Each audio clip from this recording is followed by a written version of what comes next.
Hi, Cedar Crest. This is Tuesday of Passion Week, and we are preparing our hearts for Resurrection Sunday. And to prepare our hearts, I want to share a little bit from Matthew chapter 21, verses 23 and 27, where Jesus was in the city of Jerusalem. And the people were very excited about Jesus being there because he had just came in on a donkey 2 days before, and they had lined the streets and were singing, Hosanna, Hosanna, and they were excited about him being their king and being their Messiah. And then the next day, he kind of confuses them, and because he's in the temple and he clears the temple out and said, this is a house of prayer, but you've made it a house of robbers.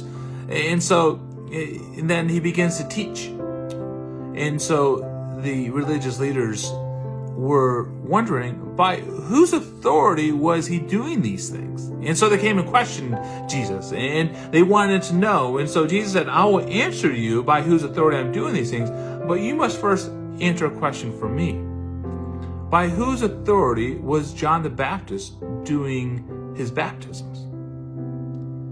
And the religious leaders, they gathered within themselves, and they knew that they were trapped. Because if they answered, well, by God's authority, then people were wondering, well, then why aren't you following Jesus? But if it was from man's authority, they were afraid of the crowd because the crowd said that John the Baptist was a prophet. And so they responded to Jesus with, we don't know.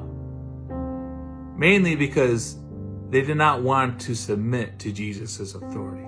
And friends, we are so much like the religious leaders.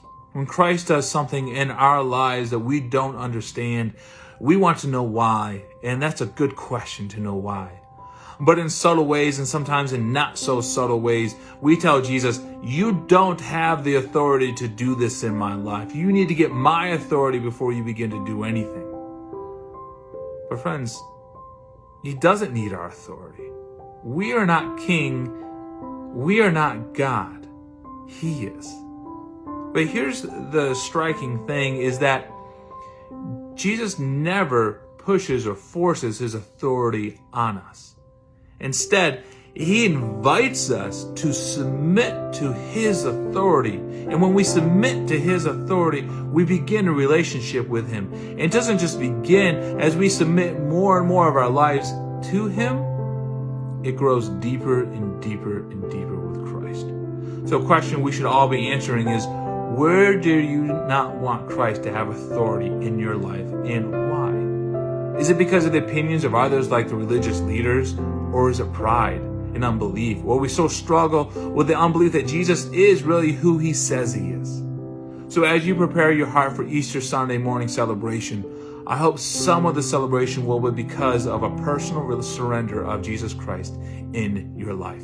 God bless, and I look forward to being with you once again once this pandemic is over and we can come out of the quarantine.